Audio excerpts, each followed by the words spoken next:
오늘 에베소서 벌써 이제 5번째 시간인데 1장까지는 지난주 나누었었습니다.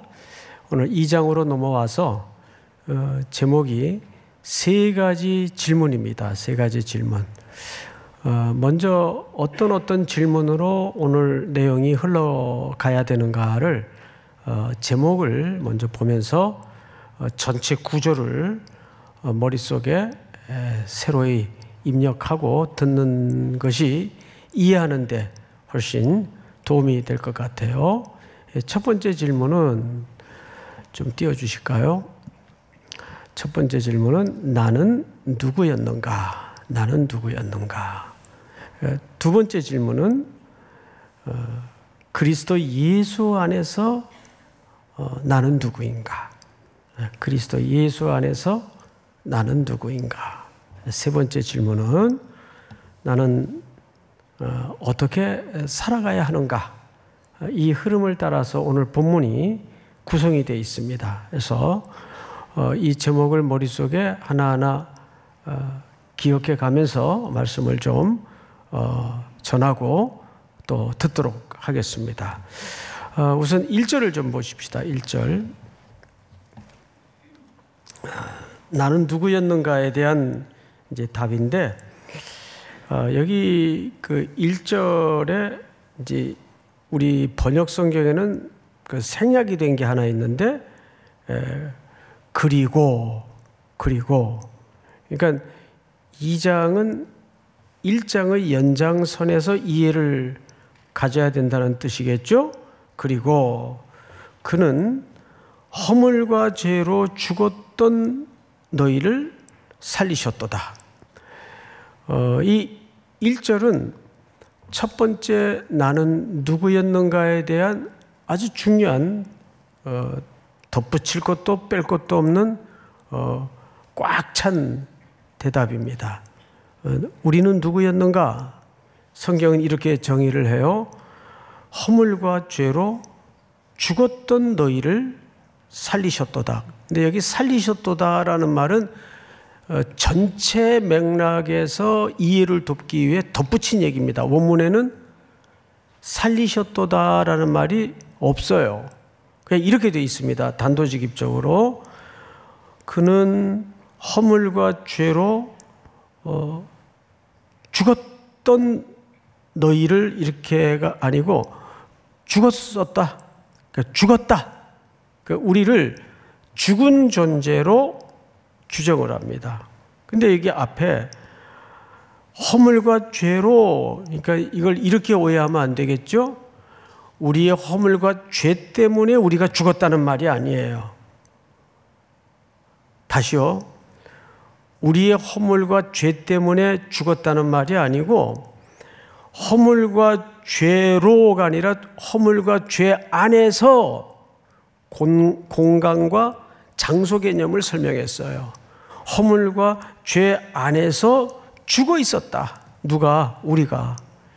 자, 그럼 이게 무슨 얘기냐 하면 사도 바울은 에베소서에서 특별히 장소 개념, 공간 개념으로 우리의 실존을 설명하려고 모든 기록의 스타일을 그렇게 바꿉니다. 그래서 그리스도 안에서 또 오늘도 허물과 죄 안에서 이 뜻이에요. 이게 왜 이렇게 중요하냐 하면 우리가 어디에 있느냐가 그 사람의 실존에 대한 설명이에요. 그렇죠? 자, 이것은 창세기 1장에 아주 분명하게 나오는 원리인데 그래서 타락한 첫 인류인 아담이 숨었어요. 그때 하나님께서 아담 너 왜 그런 짓 했냐? 이렇게 아담에게 얘기하지 않고 뭐라고 얘기했죠? 아담아 네가 어디 있느냐? 이것이 인간의 실존이에요. 그러니까 여러분들을 뭘로 설명할 수밖에 없는가 하면 내가 지금 어디 있는가? 성경에도 우리의 구원을 그렇게 설명을 해요. 장소로 설명을 해요. 자, 그래서 출애굽기에 보면 원래 이스라엘 백성들이 어디에 있었습니까? 애굽에 있었어요. 애굽이라는 시간과 역사의 공간에 있었어요. 그렇죠? 그런데 그들을 홍해를 건너게 만들죠. 그리고 그를 어디에다가 던져놓습니까? 광야에다가 던져놔서 하나님에 대한 새로운 지식을 더하게 만들고 결국 그들을 또 어느 공간으로 집어넣죠. 그렇죠. 가나안이라는 공간으로 집어넣어요. 그래서 인간의 실존은 네가 누구냐보다 더 근본적인 문제가 네가 어디에 있느냐. 어디에 있느냐가 그 사람에 대한 설명이에요. 그런 차원에서 여러분, 우리는 이 질문을 내게 먼저 엄숙히 물어야 돼요. 나는 지금 어디에 있는가? 나는 지금 어디에 있는가?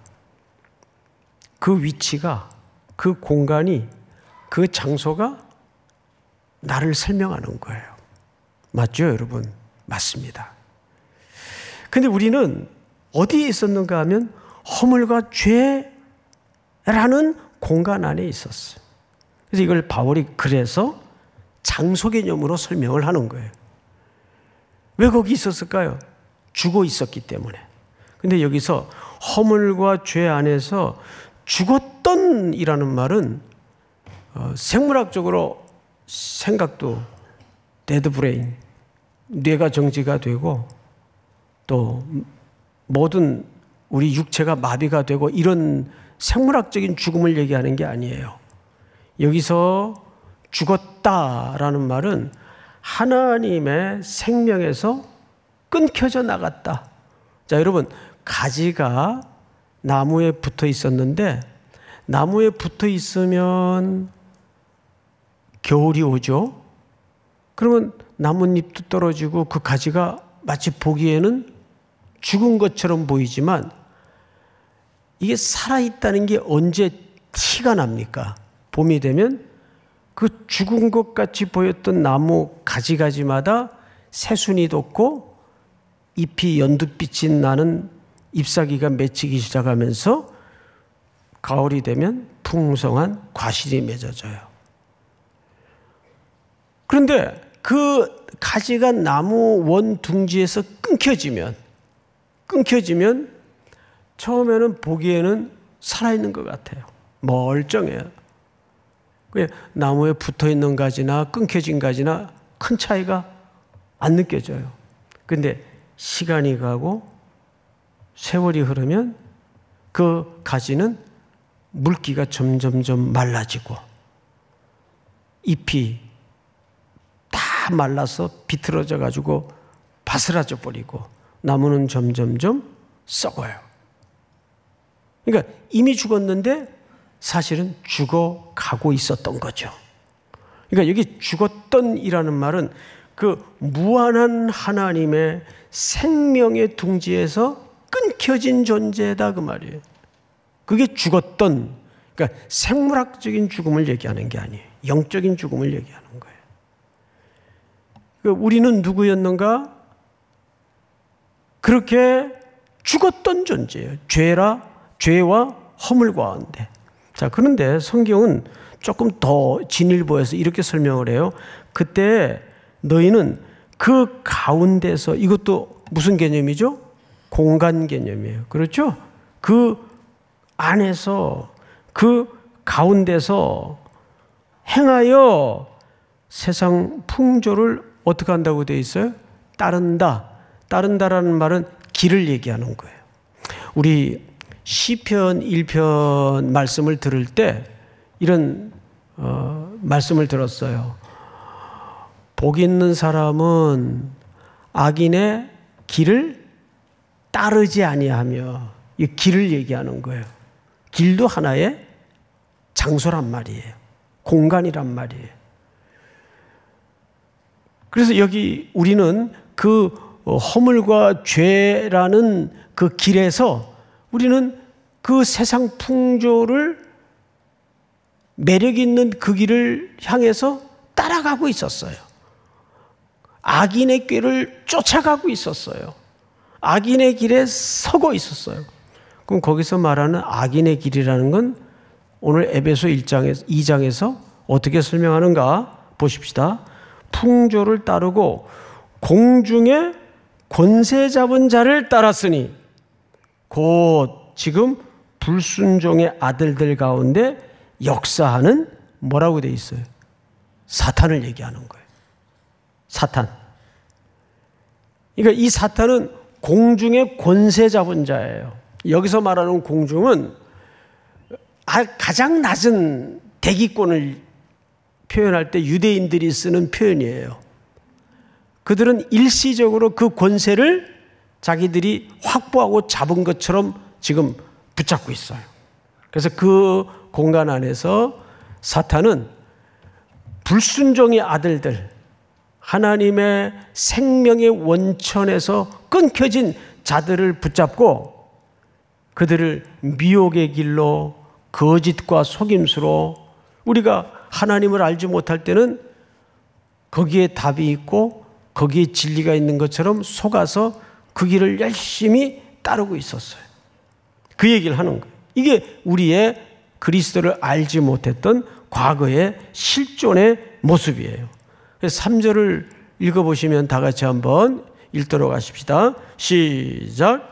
전에는 우리도 다 그 가운데서 우리 육체의 욕심을 따라 지내며 육체와 마음이 원하는 것을 하여 다른 이들과 같이 본질상 진노의 자녀이었더니. 네, 본질상 진노의 자녀였는데 여기 재밌는 표현이 뭐냐 하면 육체의 욕심을 따라. 여러분 여기서 말하는 육체는 이런 우리 몸, 이 바디를 얘기하는 게 아니고 성경에서는 육체라는 표현이 자주 등장을 하는데 구약에 보면 아까도 이제 출애굽기 얘기를 했잖아요.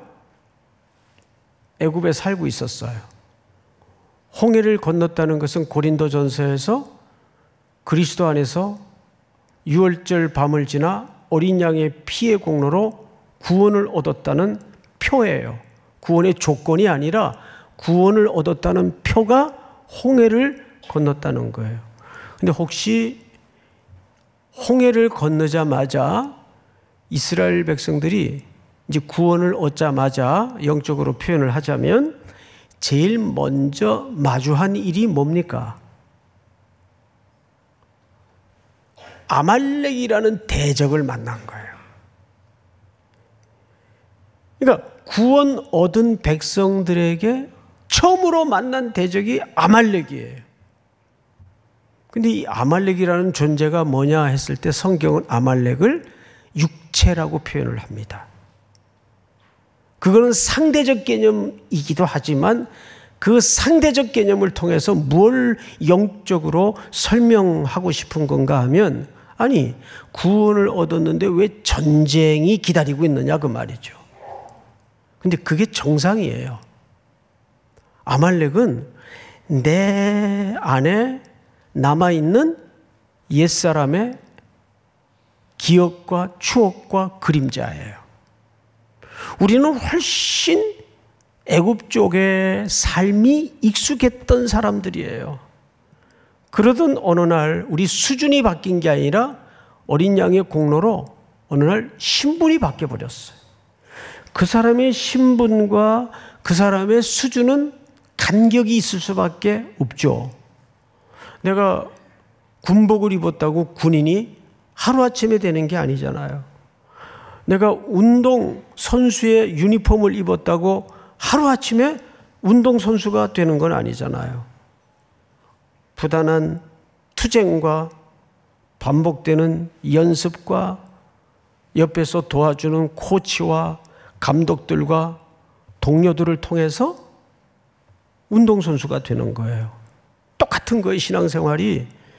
그러니까 이 가운데에서도 뭐 예수 믿으면 만사형통하고 뭐 부자 된다고 그러고 집도 산다고 그랬는데 왜 이렇게 힘들지?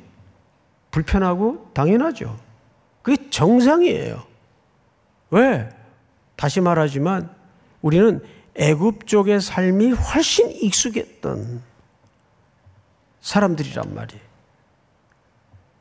거지와 왕자라는 그 소설에 보면 닮은 두 사람이 역할을 바꾸죠. 그래서 거지가 하루아침에 왕자 집무실에 방에 들어가서 흉내를 내는데 깜짝까지 다들 속아요. 그런데 침대에서 잘 수도 없고 음식도 안 맞고 뭐 왕자로 살면 되게 좋을 줄 알았는데 이 전부 불편한 거예요. 그래서 맨바닥에서 막 자고 그러죠. 그런 삶이 훨씬 익숙했으니까 똑같은 거예요. 그래서 그 일을 위해서 성령님이 우리 안에 내주하셔서 우리가 만들어지도록 계속 기다려주시고 도와주시는 거예요. 그러니까 여러분, 예수 믿었는데 왜 이렇게 힘들지? 왜 이렇게 불편하지? 따라서 합니다. 그게 정상이다.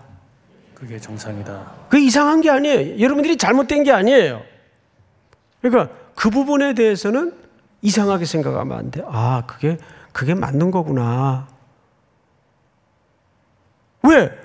우리의 과거의 실존의 모습을 우리가 여기서 보았잖아요.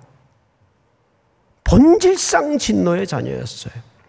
복음은 십자가의 의미는 이 고백에서부터 출발하지 않으면 기독교는 아무 의미가 없어요. 기독교는 여러분 인간을 개선해 주거나 좋은 인간으로 만드는 작업이 기독교의 본질이 아니에요.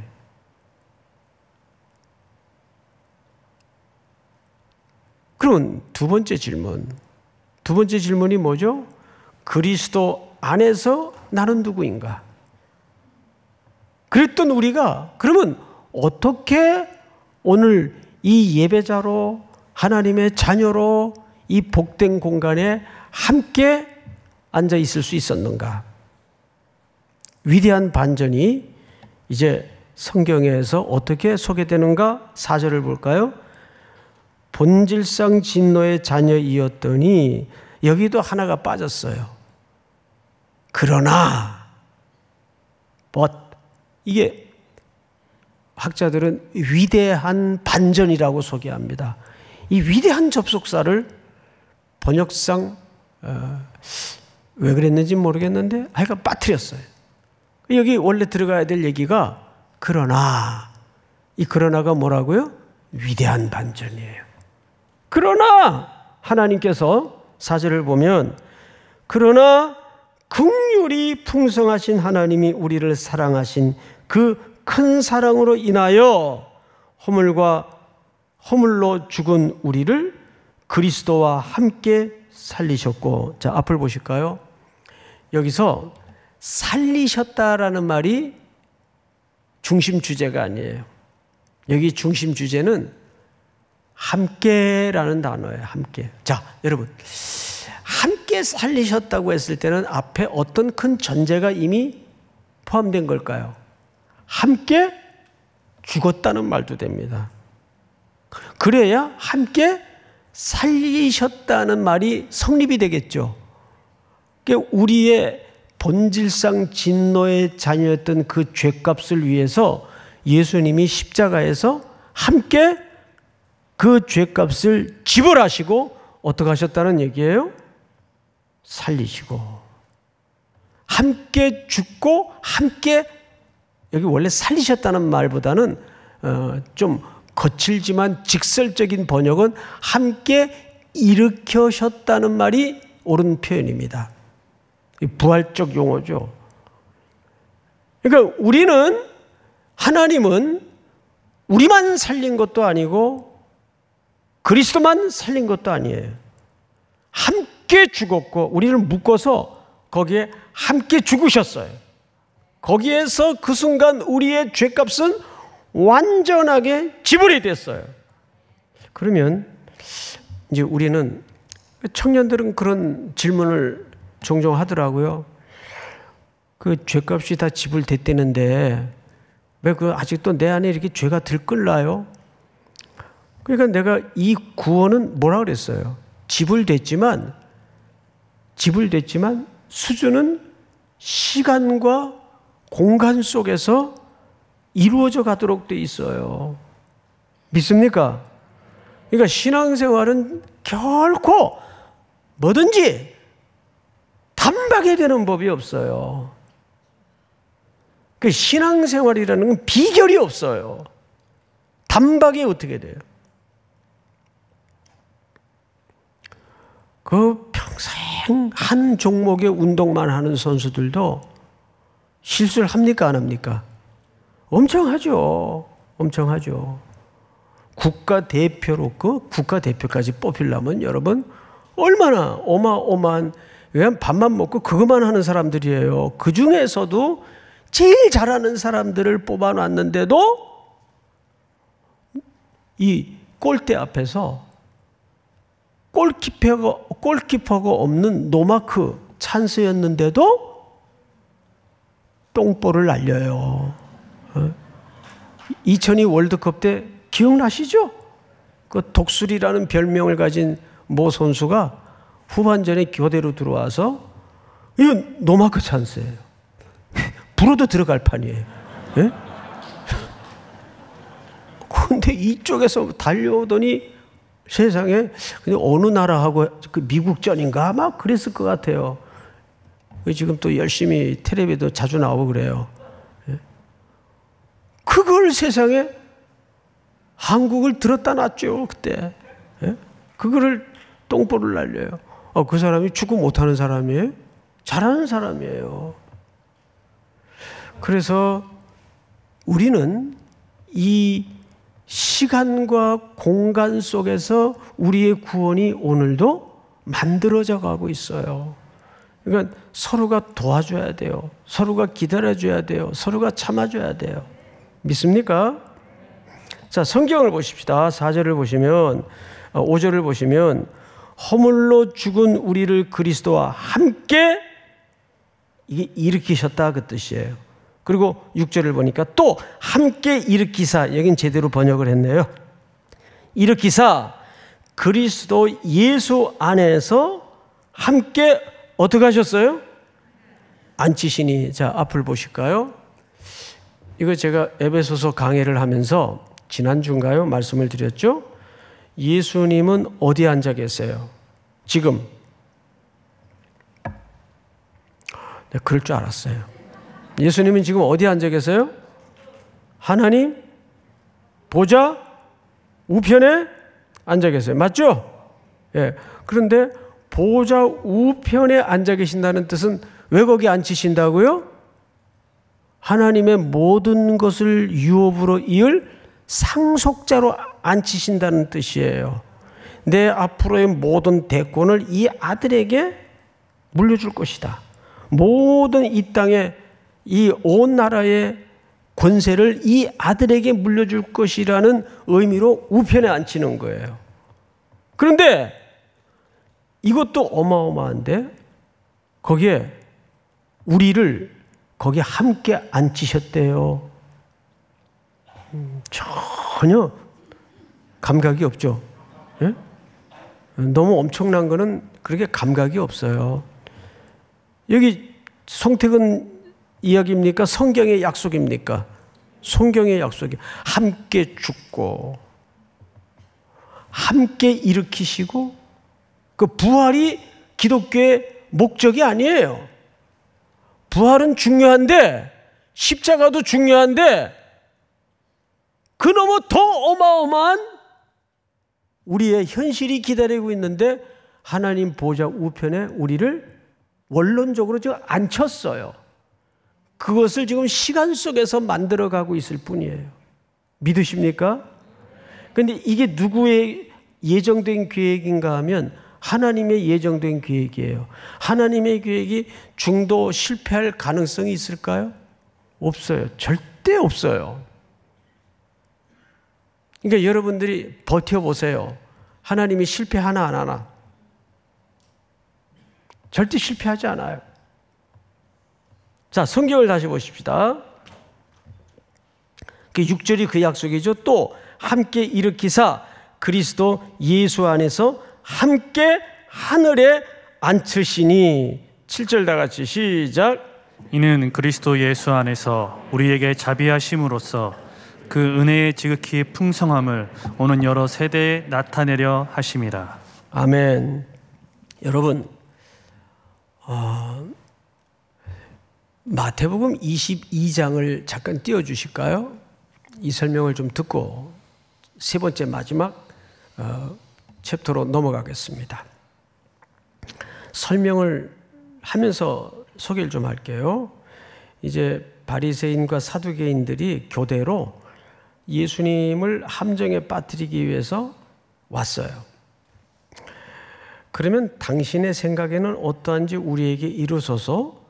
가이사에게, 가이사는 이 당시 로마의 황제죠, 세금을 바치는 것이 옳으니까 옳지 아니하니까. 여러분, 세금은 여기서 소득세, 그 다음에 인두세라는 것은 머리 숫자대로 1인당 매긴 세금 액수예요.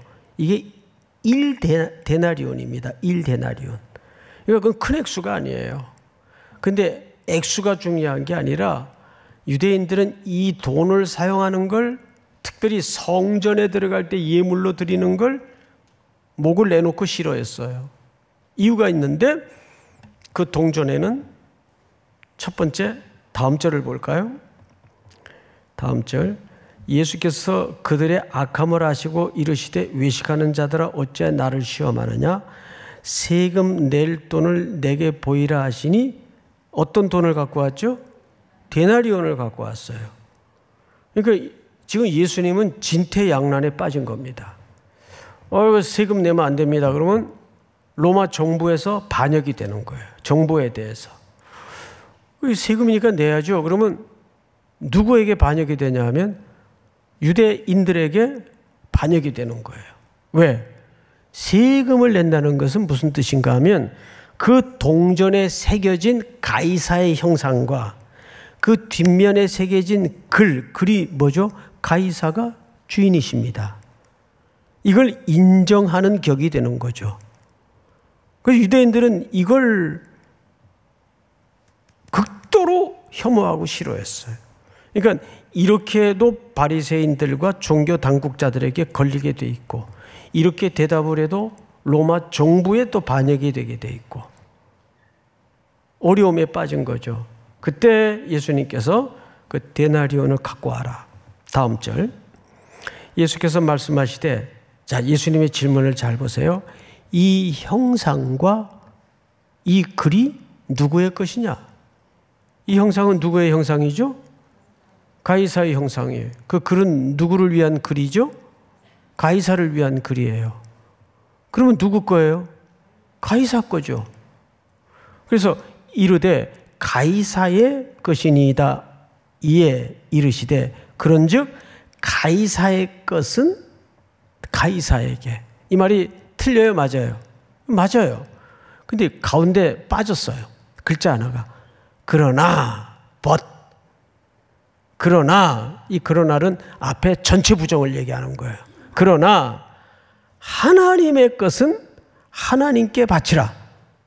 자, 여러분, 그러면 자, 하나님께 바칠지 가이사에게 바칠지 선택하라는 얘기가 이건 아니에요. 이거 선택으로 잘못 이해해서 이 종교 그 세금 낼 때 이 본문 가지고 얘기들 많이 하는데 이거 전혀 거기에 관련된 본문도 아니에요. 이 본문은 무슨 뜻인가 하면 형상과 글에 힌트가 있어요. 저와 여러분들은 누구의 형상대로 지음받았어요? 창세기 1장에 보면 하나님이 우리를 창조하실 때 하나님의 형상대로 지어서, 그럼 우린 당연히 누구 거예요? 옳지. 우린 하나님의 것이에요. 그러니까 이 말은 세상의 것에 동조하는 사람들은 그 사람한테 바쳐라. 그러나 우리는 하나님의 형상으로 지음받은 존재이기 때문에 당연히 우리의 일생은 누구에게 드려져야 된다? 하나님께 드려져야 된다. 그래서 여기 잘 보시면 21절에 이르되 가이사의 것이니이다. 이에 이르시되 그런즉 가이사의 것은 가이사에게 하나님의 것은 하나님께 어떻게 하라 돼 있어요? 여러분, 이 바치라는 말이 무슨 뜻인지 아세요? 이렇게 드린다라는 개념이 아니에요. 제자리에 되돌려 놓는다, 장소 개념이에요. 이탈되었던 위치, 거기에 하나님의 형상대로 지음받은 인간이 제자리로 되돌아간다, 그 뜻이에요. 그게 하나님께 바치는 거예요. 되돌려 놓는다, 장소 개념이에요. 여러분, 복음은 여기서부터 출발하는 거예요. 자, 그래서 다시 오늘 본문으로 돌아가면 7절 보세요. 이는 그리스도 예수 안에서 우리에게 자비하심으로써 그 은혜의 지극히 풍성함을 오는 여러 세대에 나타내려 하심이라. 오는 세대들에게 오고 오는 역사를 넘어서 이 복음이 나뉘어지고 이지러졌던 하나님의 형상들이 복원이 되어서 원래의 자리로, 아담도 원래의 자리로 되돌려 놓기 위해서 하나님의 아드님이신 아담이 아담의 모습으로 몸을 입으시고 이 땅의 마지막 둘째 아담이자 마지막 아담으로 오신 거예요. 그 십자가에서 아담의 모든 혈통을 끝내신 겁니다. 그 십자가는 거기에 대한 종결선언이에요. 첫 아담의 모든 죄악을 둘째 아담이자 마지막 아담이신 예수 그리스도께서 거기서 다 빚을 청산하신 겁니다. 믿습니까? 왜 그렇게 하셨는가? 우리를 하나님의 이지러진 그 잃어버렸던 형상을 복원시켜서 제자리로 돌려놓기 위해서. 그럼 마지막 세 번째로 그 제자리로 돌려놓는다는 것이 무슨 뜻일까? 8절. 너희는 그 은혜에 의하여 믿음으로 말미암아 구원을 받았으니 이것은 너희에게서 난 것이 아니요. 그러니까 믿음은 우리에게서 난 게 아니라 그 뜻이에요. 그 우리가 믿습니다 하는 거는 자기 어떤 확신, 자기의 어떤 결의 이런 게 아니에요. 믿음 자체가 선물이란 말이에요. 내가 믿게 되었다는 것 자체가 선물인데, 은혜인데 그걸 자꾸 자기가 구원의 조건으로 붙드는 이상한 가르침이 주변에 돌아다닌다는 거죠. 그건 잘못된 거예요. 우리가 고백을 할 수 있던 것도, 아니 죽은 사람이 어떻게 고백을 해요? 어불성설이지. 살려놓고 수사학적으로 내가 믿었으니 구원을 얻는다, 이렇게, 그건 수사학적인 표현이에요. 우리 그런 거 있죠. 이 만물의 질서 속에도 해가 아침마다 어디서 떠요? 에? 동쪽에서 뜨죠. 근데 이게 과학적으로 맞는 표현이에요? 근데 아무도 누가 그거는 과학적으로, 물리학적으로 그건 틀린 겁니다, 이러는 사람은 없어. 그런 맹꽁이가 어디 있어요? 해가 뜨는 게 아니죠. 지구가 자전을 통해서 태양 주위를 돌고 있는 거 아니에요. 물리학적인 원리를 따지자면. 누가 그런 과학적 설명으로 태양이 뜨는 거를 설명을 해요? 그걸 우리는 문학적 표현이라 그러죠. 마찬가지예요. 내가 믿었다는 것도 결국 하나님께서 생명의 선물을 그리스도를 통해 주셨기 때문에 그제서야 눈이 열어져서 제가 믿습니다. 그런데 하나님은 잘했다, 착하다, 그걸 전부 내 공로로 돌려주시더라고요. 그러니까 우리는 자랑할 게 없는 거예요. 그래서 오늘 에베소 2장 8, 9절이 전부 그 얘기 아니에요? 하나님의 선물이라. 9절 다 같이 시작. 행위에서 난 것이 아니니 이는 누구든지 자랑하지 못하게 함이라. 예. 여러분, 심지어는 선한 일도 자랑하지 마세요. 교회 브랜드도 자랑하지 마세요. 그것도 싫어해요, 하나님께서. 오직 그리스도의 공로와 그분만이 우리의 자랑이 되어야 됩니다. 한국교회가 자꾸 이렇게 갖추어져 있고 아쉬운 게 없어지고 이러니까 자꾸 교회라는 덩치, 규모, 브랜드를 자꾸 자랑해서 교회 자체가 하나님의 영광보다 높아지는 이런 일들이 요즘 한국교회가 뿌리 뽑아내야 될 중요한 골자입니다. 오직 교회의 자랑은 십자가의 복음과 그리스도의 공로, 하나님의 영광만이 자랑이 돼야 돼요. 그래서 10절을 보시면 제가 읽겠습니다.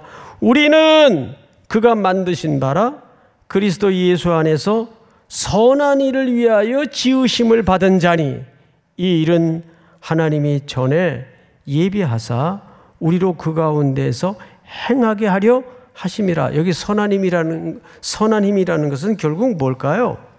여기서 말하는 선한 힘이라는 것은 그분을 자랑하는 일이에요.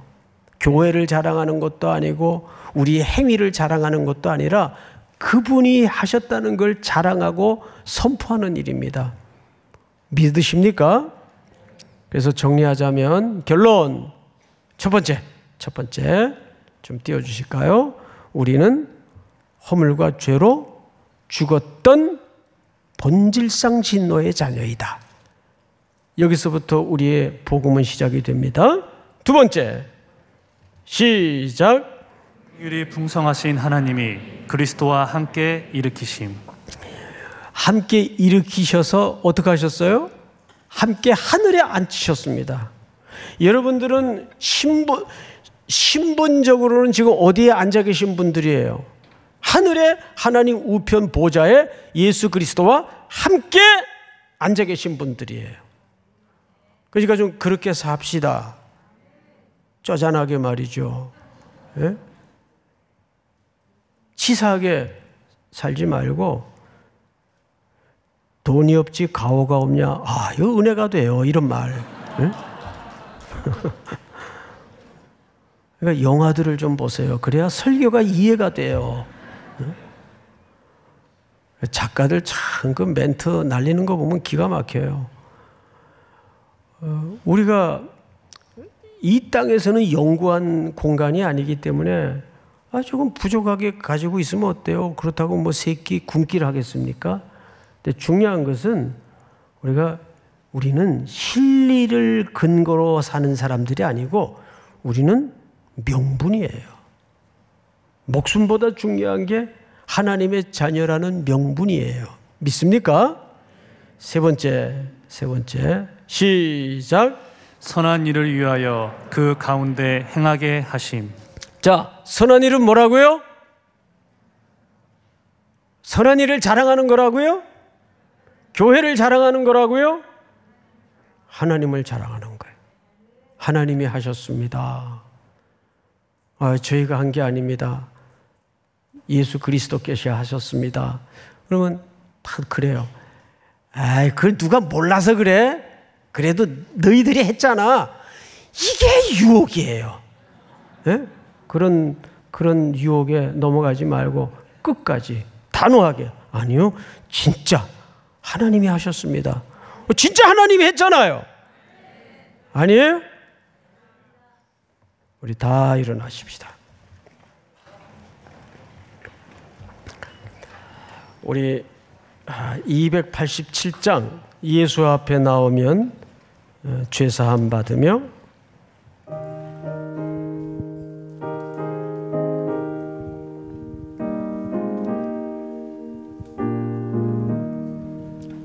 예수 앞에 나오면 죄사함 받으며 주의 품에 안기어 편히 쉬리라.